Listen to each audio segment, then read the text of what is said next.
ബാംഗ്ലൂരിൽ നിന്നും 213 കിലോമീറ്റർ അകലെ മാറി നിലവിൽ ആർക്കിയോളജിക്കൽ സർവേ ഓഫ് ഇന്ത്യയുടെ കീഴിൽ വരുന്ന അതിമനോഹരമായ നിർമ്മിതിയാണ് ഹൊയ്സാലേശ്വര എന്ന ഈ പുണ്യപുരാതന ക്ഷേത്രം. 12ാം നൂറ്റാണ്ടിലെ ഏറ്റവും സമ്പന്നമായിരുന്ന രാജവംശമായിരുന്നു ഹൊയ്സാല രാജവംശം. അവിടുത്തെ രാജാവായിരുന്നു വിഷ്ണുവർദ്ധൻ. അദ്ദേഹത്തിന്റെ മന്ത്രിയായ കേതുമാലയുടെ നേതൃത്വത്തിൽ നിർമ്മിച്ചതാണ് ഹൊയ്സാലേശ്വര എന്ന ഈ മനോഹര ക്ഷേത്രം. കർണാടകയിലാണ് ഈ ക്ഷേത്രം ഇപ്പോൾ നിലനിൽക്കുന്നത്. ഇതൊരു ഇരട്ട ക്ഷേത്രമാണ്. ഇത് രണ്ടു ക്ഷേത്രം ഒരുമിച്ച് കൂട്ടിച്ചേർത്തതാണ്. അതായത് ഒരു ക്ഷേത്രം രാജാവിന് വേണ്ടിയും അതിനോട് ചേർന്ന് നിൽക്കുന്ന മറ്റൊന്ന് റാണി ശന്തളാദേവിക്ക് വേണ്ടിയും പണിതതാണ്. 1021 നിർമ്മാണം തുടങ്ങിയ ഈ ക്ഷേത്രത്തിന്റെ നിർമ്മാണം 1061 വരെ നീണ്ടുനിന്നു. പിന്നീടും 100ഓളം വർഷങ്ങൾ ഇവിടെ പല പല പണികളും നടന്നിട്ടുണ്ട്. മുഗൾ രാജഭരണകാലത്ത് അലാവുദ്ദീൻ ഖിൽജിയും സംഘവും ക്ഷേത്രം 1310ലും 1326ലും ആക്രമിക്കുകയുണ്ടായി.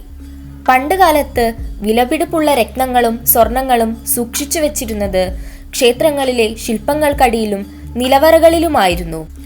നിധി മോഹിച്ചു വന്ന അലാവുദ്ദീൻ ഖിൽജി ഒരുപാട് ശില്പങ്ങൾ നശിപ്പിക്കുകയും നീക്കം ചെയ്യുകയും ചെയ്തു. ക്ഷേത്രത്തിന് വൻ നാശനഷ്ടങ്ങളാണ് ഈയൊരു കൊള്ള സമ്മാനിച്ചത്. ഈ ആക്രമണം നടക്കുന്നതിന് തൊട്ടു മുമ്പ് വരെ ക്ഷേത്രത്തിൽ പണി നടന്നിരുന്നു. അതിൻ്റെ തെളിവുകളായി ഇപ്പോഴും പണി തീരാത്ത പല പല ശില്പങ്ങളും നമുക്കിവിടെ കാണാം. ഒന്ന് സൂക്ഷിച്ചു നോക്കിയാൽ മനസ്സിലാകും എത്ര മനോഹരമായാണ് ഓരോ കുഞ്ഞു കുഞ്ഞു ശില്പവും കൊത്തിവെച്ചിട്ടുള്ളതെന്ന്. ഇവരിവിടെ കൊത്തിവെച്ചിട്ടുള്ള ഓരോന്നിനും ഓരോ അർത്ഥവും അതിനു പിറകിൽ ഒരു കഥയുമുണ്ട്. ഈ ചുമര് തന്നെ നോക്കൂ. ഇതിൽ 11 നിരകളാണുള്ളത്. താഴെ നിന്നും മേൽപോട്ടേക്ക് 11 വ്യത്യസ്തമായ നിരകൾ. ഓരോ നിരയിലും ഓരോ വ്യത്യസ്തമായ ശില്പങ്ങൾ നമുക്ക് കാണാൻ സാധിക്കും. ഒന്നാമത്തെ നിരയിൽ ആനയാണുള്ളത്.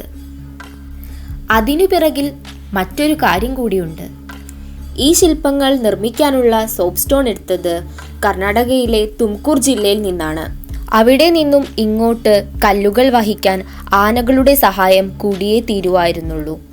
ഇതെല്ലാം നടക്കുന്നത് 12ാം നൂറ്റാണ്ടിലാണെന്ന് നിങ്ങൾ ഓർക്കണം. അതുകൊണ്ട് തന്നെ അക്കാലത്ത് ലോറിയോ മറ്റോ ഒന്നും തന്നെ ഇല്ലായിരുന്നല്ലോ ഇത്രയും ഭാരം ഇത്രയും ദൂരത്തു നിന്ന് വഹിച്ചുകൊണ്ട് വരാൻ. അതുകൊണ്ട് തന്നെ ആനകളാണ് അതിനുവേണ്ടി സഹായിച്ചത്. അവരോടുള്ള സ്നേഹത്തിൻ്റെയും ബഹുമാനത്തിൻ്റെയും പ്രതീകമായാണ് ആദ്യ നിരയിൽ ആനകൾക്ക് ഇവർ രൂപം കൊടുത്തത്. അടുത്ത നിരയിൽ നമുക്ക് സിംഹത്തിനെ കാണാനാകും. അതിനടുത്ത നിരയിലാകട്ടെ പൂക്കളുടെ വള്ളികളാണ്. അതിനടുത്ത നിരയിൽ കുതിരയാണുള്ളത്. ഈ 4 നിരകളും അർത്ഥമാക്കുന്നത് ഒരു രാജാവിൻ്റെ ഗുണഗണങ്ങളാണ്. ആന ശക്തിയുടെയും, പൂക്കളുടെ വള്ളി അലങ്കാരത്തെയും, സിംഹം ധൈര്യത്തെയും, കുതിര വേഗത്തെയും സൂചിപ്പിക്കുന്നു. അടുത്ത നിരയിൽ നമുക്ക് പാലാഴി മഥനവും കൂർമാവതാരവും കാണാൻ കഴിയും. അതിനടുത്ത നിരയിലാകട്ടെ 7 മൃഗങ്ങളുടെ ശരീരഭാഗങ്ങൾ കൂടിച്ചേർന്നുള്ള മകര എന്ന മൃഗത്തെയും നമുക്ക് കാണാം. പന്നിയുടെ ശരീരവും സിംഹത്തിൻ്റെ കാലും, മുതലയുടെ വായയും, ആനയുടെ തുമ്പിക്കൈയും, പശുവിൻ്റെ ചെവിയും, കുരങ്ങൻ്റെ കണ്ണും, മയിലിൻ്റെ പീലിയും ചേർന്നതാണ് ആ രൂപം. അടുത്ത 7ാം നിരയിലാകട്ടെ ബ്രഹ്മാവിൻ്റെ അരയന്നമാണ് നമുക്ക് കാണാൻ കഴിയുന്നത്. 8ാം നിരയിൽ നർത്തകരെയും സംഗീതജ്ഞരെയും നമുക്ക് കാണാം. 9ാം നിരയിലാകട്ടെ പല പ്രണയശില്പങ്ങളും നമുക്ക് കാണാൻ കഴിയും. ശേഷിക്കുന്ന നിരകളിൽ പ്രതിപാദിക്കുന്നത് പുരുഷാർത്ഥങ്ങളായ ധർമ്മ, അർത്ഥ, കാമ, മോക്ഷ എന്നിവയാണ്. അതിനനുസൃതമായ ശില്പങ്ങളും നമുക്കവിടെ കാണാം. ക്ഷേത്രത്തിനകത്തും പുറത്തും ചുറ്റുപാടുമെല്ലാം ഇത്തരത്തിലുള്ള ഒട്ടനവധി ശില്പങ്ങളാൽ നിറഞ്ഞതാണ്. അതിലോരോ ശില്പങ്ങൾക്കും ഓരോ കഥകളാണ് പറയാനുള്ളത്.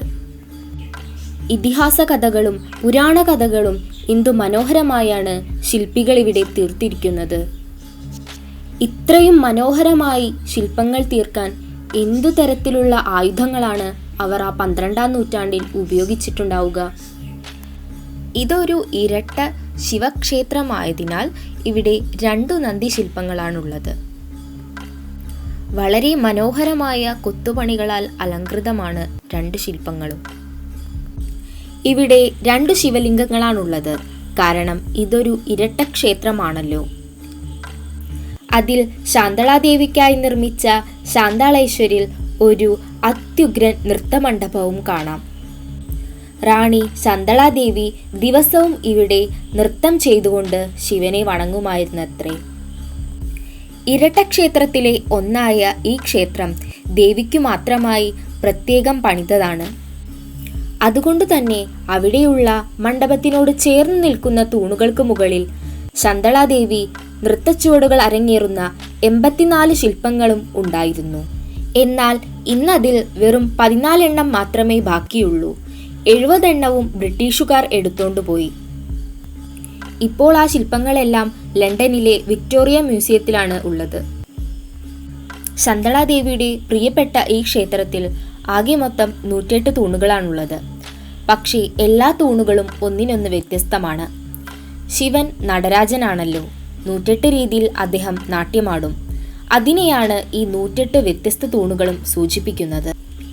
ഈ തൂണുകളെല്ലാം 5 ശിലകൾ കൂട്ടിച്ചേർത്തുണ്ടാക്കിയതാണ്, അതായത് പഞ്ചശിലാസ്തംഭം.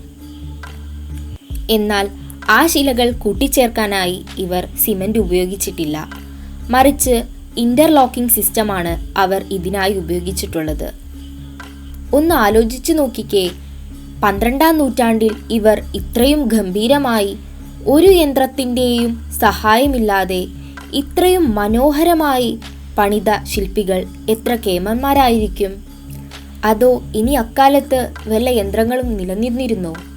ഇവിടെ 42 ചെറിയ ചെറിയ മണ്ഡപങ്ങൾ ഉണ്ടായിരുന്നു. അതിലെല്ലാം ഓരോ വിഗ്രഹങ്ങളും ഉണ്ടായിരുന്നു. പക്ഷേ ഇന്നതിൽ ഒട്ടുമിക്കതും ശൂന്യമാണ്. മുഗൾ പടയോട്ടക്കാലത്ത് നിധിക്കായി വന്നവർ നശിപ്പിച്ചതാണ് അതും. ഇവിടെയുള്ള ഓരോ ശില്പങ്ങളും വളരെ വ്യത്യസ്തമാണ്. ആടയും ആഭരണങ്ങളും എന്തിന് ശില്പത്തിൻ്റെ മുഖഭാവം വരെ വളരെ വ്യക്തവും മനോഹരവുമാണ്. ഈ പറഞ്ഞതെല്ലാം ക്ഷേത്രത്തിൻ്റെ ഉൾവശത്താണ്.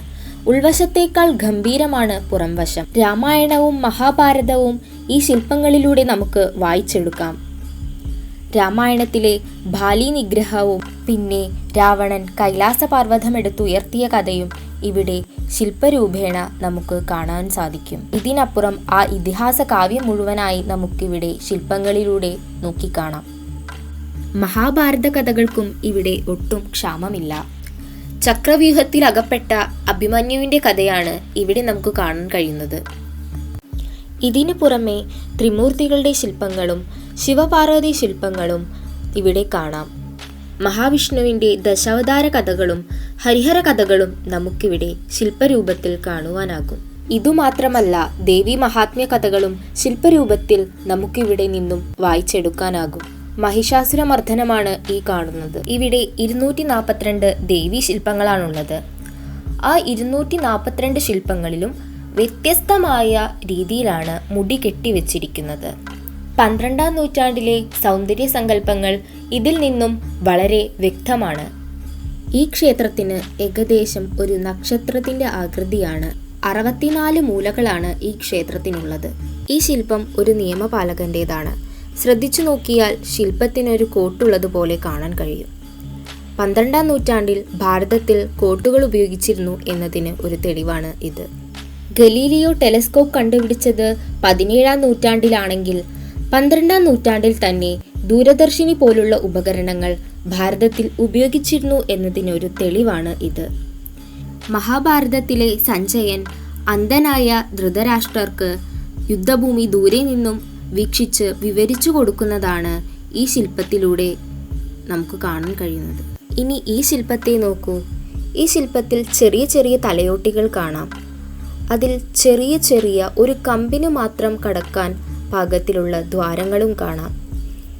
എന്തു വിദ്യയായിരിക്കും ഇവർ ഇങ്ങനെയുള്ള ശില്പങ്ങൾ നിർമ്മിക്കാൻ ഉപയോഗിച്ചിട്ടുണ്ടാവുക? ഈ ശില്പങ്ങളിലേക്ക് സൂക്ഷിച്ചു നോക്കിയാൽ ഒരു കാര്യം മനസ്സിലാക്കാം. 12-ാം നൂറ്റാണ്ടിലും തല സംരക്ഷിക്കുന്നതിനായി ഹെൽമറ്റ് പോലുള്ള സാധനങ്ങൾ ഉപയോഗിച്ചിരുന്നു എന്ന്.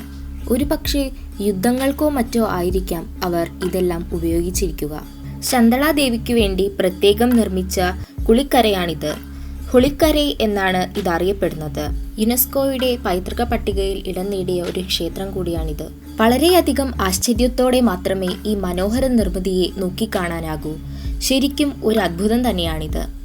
12-ാം നൂറ്റാണ്ടിൽ ഇത്രയും മനോഹരമായി ക്ഷേത്രം നിർമ്മിക്കാൻ മാത്രം ഇന്ന് കാണുന്ന ആധുനിക സംവിധാനങ്ങളൊന്നും തന്നെ അന്നുണ്ടായിരുന്നില്ല. അതോ അത്തരം സംവിധാനങ്ങൾ ഉണ്ടായിരുന്നോ? ശരിക്കും ഇതൊരു ചോദ്യചിഹ്നം തന്നെയാണ്. എന്നാൽ ഒരു കാര്യം ഉറപ്പാണ്, നമ്മുടെ പൂർവികരെല്ലാം നല്ല പണ്ഡിതരും എല്ലാ മേഖലയിലും അതിവിദഗ്ധരുമാണെന്നുള്ളത്. ഞാൻ ഇതുവരെ പറഞ്ഞത് വളരെ തുച്ഛമായ കാര്യങ്ങൾ മാത്രമാണ്. വാക്കുകൾക്കതീതമാണ് ഇവിടുള്ള ഓരോ നിർമ്മിതിയും. ഈ ക്ഷേത്രത്തെ പോലെ അതിപുരാതനവും അത്ഭുതവും തോന്നിപ്പിക്കുന്ന പ്രാചീന നിർമ്മിതികളെക്കുറിച്ചുള്ള ഈ സീരീസ് മറക്കാതെ കാണുവാൻ ചാനൽ സബ്സ്ക്രൈബ് ചെയ്യുക. വീഡിയോ ഇഷ്ടമായെങ്കിൽ ലൈക്ക് ചെയ്യുക.